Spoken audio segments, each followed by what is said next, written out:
원내 상황에 대해서 한 말씀 드리겠습니다. 이재명 정권의 졸속적인 악법 강행 처리에 맞선 국민의힘 의원들의 필리버스터가 3박 4일, 4박 5일째 이어지고 있습니다.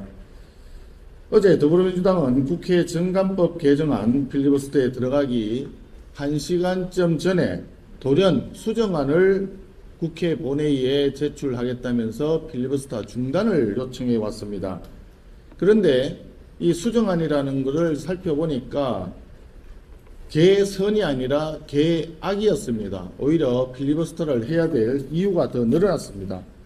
당초에 본회의장에서 의결하고 국회의장이 고발권을 행사하도록 되어 있던 것을 법사위원회에서 의결하여 법사위원장이 고발권을 가지는 것으로 수정이 되어 있습니다.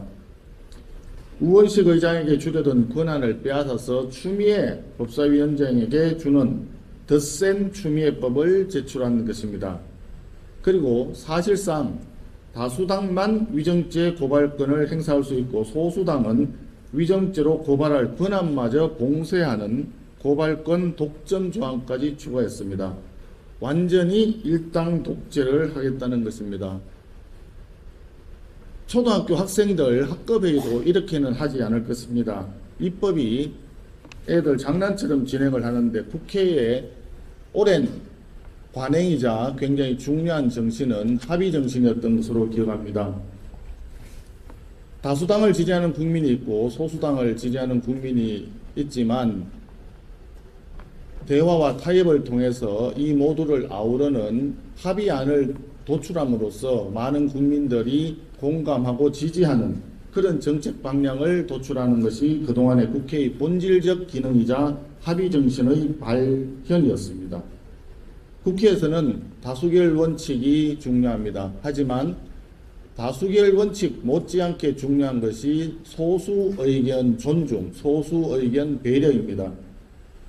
과거에 상임위나 소위 활동을 하다 보면 한 사람이라도 반대하는 의원이 있으면 한 번 더 숙고하라는 의미에서 계류시켜서 계속 심의를 하던 것이 관행이었습니다.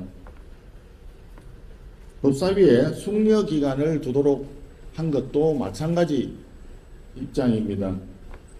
상임위별로 안건조정위원회라는 것을 만들어서 상호간에 이견이 있는 법안에 대해서는 충분히 협의해서 대다수 국민이 동의하는 입법안을 도출하라고 되어 있었습니다. 이런 것들이 시스템적으로 제도적으로 소수 의견을 배려하기 위한 장치였습니다. 그런데 어느 순간 더불어민주당이 절대다수를 점하면서부터 국회 내의 합의 정신은 완전히 사라지고 다수결만 중요하지 소수에 대한 배려나 존중은 아예 무시하는 것이 새로운 뉴노멀이 되어가고 있습니다. 교섭단체 간의 타협과 조정의 당사자가 되어야 할 간사마저도 선임해주지 않는 현실입니다. 국회에서 경호권 발동이라는 걸 상임위원장이 발동하는 것은 또 태어나서 처음 보는 상황인 것 같습니다. 우리 의원 4명이 있었는데 무려 13명의 경위가 들어와서 우리 의원들을 에워싸고 강압적인 분위기를 만들었습니다. 심지어 그 중에 3명의 의원에게는 회의장에서 퇴장하라는 추미애 법사위원장의 명령까지 있었습니다. 사실상 지금 필리버스터를 지금 하고 있는 이유도 마찬가지입니다. 필리버스터라고 하는 것은 소수당에게 주어져 있는 마지막 의사표현 수단인 것입니다. 그런데도 불구하고 이것을 다수당이 힘으로 억누르고 있습니다. 처음에 몇 년 전에 필리버스터를 할 때는 소위 회기 쪼개기라는 걸 해가지고 필리버스터를 무력화시켰습니다. 그런데 지금은 5분의 3이 넘는다는 숫자를 이용해서 24시간만 지나면 그냥 필리버스터를 강제로 중단을 시키고 있습니다. 소수당의 의견 자체를 아예 무시하고 있는 것입니다. 자기들 멋대로 독소조항을 잔뜩 넣은 법안을 제출해서 일방적으로 의결을 하려다가 필리버스터를 하니까 수정안을 제시했다고 하지만 그 수정안 자체가 더 개악이라면 어떻게 필리버스터를 중단하고 또 국민을 위한 법안을 만들 수가 있겠습니까? 의회주의는 토론과 설득, 타협의 바퀴로 굴러가는 것이라고 생각합니다.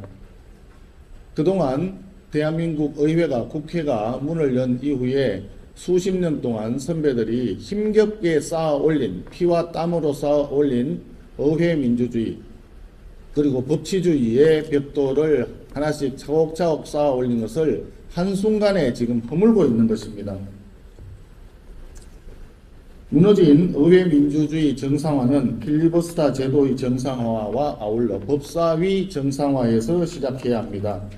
더불어민주당은 소수당의 필리버스터에 끼워넣고 하루 만에 끊어버리는 만행을 즉각 중단하고 소수당의 정당한 또 정상적인 의사표현을 존중하기 바랍니다. 이것이 소수당에게 주어져 있는 마지막 정당한 저항권이기 때문에 마땅히 존중받아야 합니다. 그리고 법사위원장직을 관례대로 원내 제2당인 국민의힘의 몫으로 되돌려 놓기 바랍니다. 추미애 법사위 독재 체제가 계속되는 한 대한민국 국민들은 안 보아도 되는 더 많은 총극을 보게 될 것입니다. 의회 민주주의를 다시 되살리고 견제와 균형을 통해서 대한민국 국익의 보탬이 될 수 있도록 법사위원장 자리를 지금이라도 원내 2당에게 즉각 내주기 바랍니다. 이상입니다.